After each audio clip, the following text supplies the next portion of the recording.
Okay, so why do professors go on sabbaticals? So what I'm going to do in this video is talk to you about sabbaticals and really go into some detail on why people actually do it in the university world, right? So if you don't know me, I'm Professor Dave Maslach, and I'm Associate Professor of Innovation Strategy and Entrepreneurship, and I created this whole reciprocity project to give back as much as I possibly can. There are so many people that help me out that I want to pay the favor forward to help you out. So a sabbatical is a little bit of time that you get from your university to do projects, whatever kind of projects that you want to do. So normally it's going to be anywhere between, maybe it's a semester, so 4 months to, a year, where you can just go do different things and you don't have the obligations to your current university. Often what people will do is use that time to do research, and the research could be any sort of thing where they could be writing more research papers, or you maybe go in a different direction and investigate something that you haven't investigated. Sometimes people will go to a different site and collect more data. In my field, maybe that is going to a corporation and going to their library. Maybe it's going to the Library of Congress and getting some information there that you wouldn't have gotten.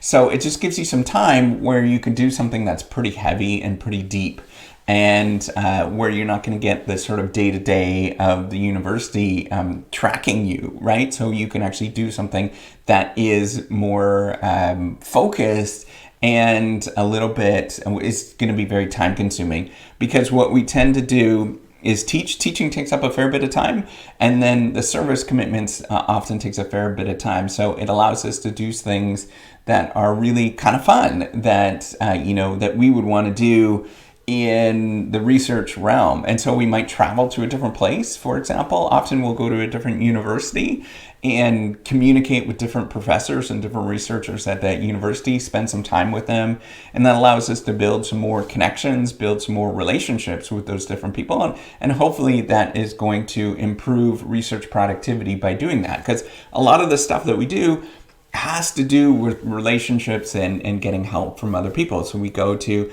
maybe it's another university, or maybe it's a prestigious university where we can show our sophistication and status and stuff like that to other people. There's all sorts of different reasons, but what we're trying to do is just build more of a research pipeline and go in different directions.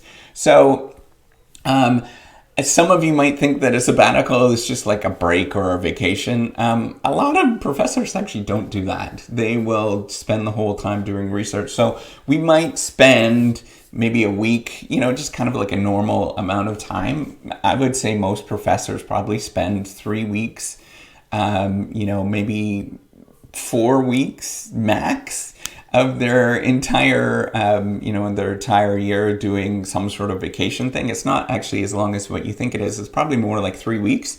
Some people might even do 2. And you just, that's where you have time to relax. But for the most part, even when we're on sabbatical, we're working. We're always doing things. So do professors actually get paid during sabbaticals? Yeah, most people actually do. And it just depends on the institution that you're at. Sometimes it will be like half pay or 3/4 pay of what you're used to. Sometimes you might get paid, half amount for an extended amount of time. At my institution, there's kind of 2 sort of options. I think it's half for a full year, or full pay for a semester, or something like that, something along those lines. And so it just varies in terms of what the requirements are and what you're trying to do. And the challenge for most of us is not necessarily the pay, because we would probably do it even if we didn't get paid. The challenge is getting that okay from somebody to not teach or do service requirements at your university. So to dedicate your time to a different project where you can actually spend some time and really take a deep dive into something that is not, you don't have all of these different constraints and stuff like that. So, that's the biggest thing, is just not having those different constraints where people are calling you and doing different things and really pushing you in a way that sort of removes you from your research, right? So how often are sabbaticals? So this varies from institution to institution, but I would say it's anywhere between 7 to 10 years. A natural time to do a sabbatical is right after you get tenure. So the year after, or a couple of years after, where you take a year off. and do some sort of research in your domain. It really just depends on the institution that you're at and the resources that they have. So if people want to do an extended time off and do something like go work in the government, for example, I know a lot of professors in America they go and I'm in America right now too, but what they'll do is they'll go work in the government for 4 years, and so you might actually get a leave of absence at that case. And it's just really, it's sort of semantics with the contracts and stuff like that and what the requirements are. And a leave of absence, you're not going to get paid or anything like that. So sometimes you might do something that's a little heavy, go do something entrepreneurial or something along those lines, and you need a little bit more time off. And so that just says, we'll have a seat here for you to come back and do this thing. So the trick is people have to fill up your teaching responsibility. So that's going to be the biggest thing, is that a lot of universities are sort of tight in their teaching, who's teaching what.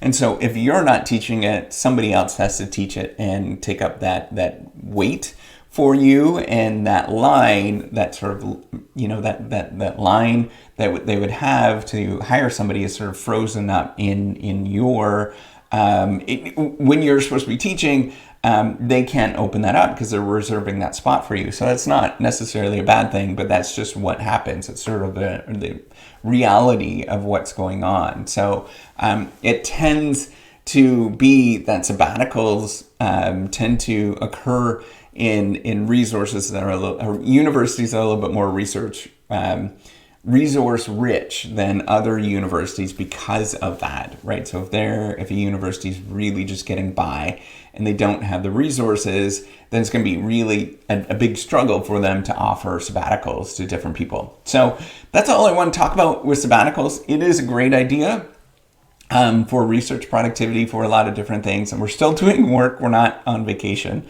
in any sort of way. And, it's just another way to do more work. Yay! All right, take care and have a wonderful day. All right, give me a thumbs up too. Bye.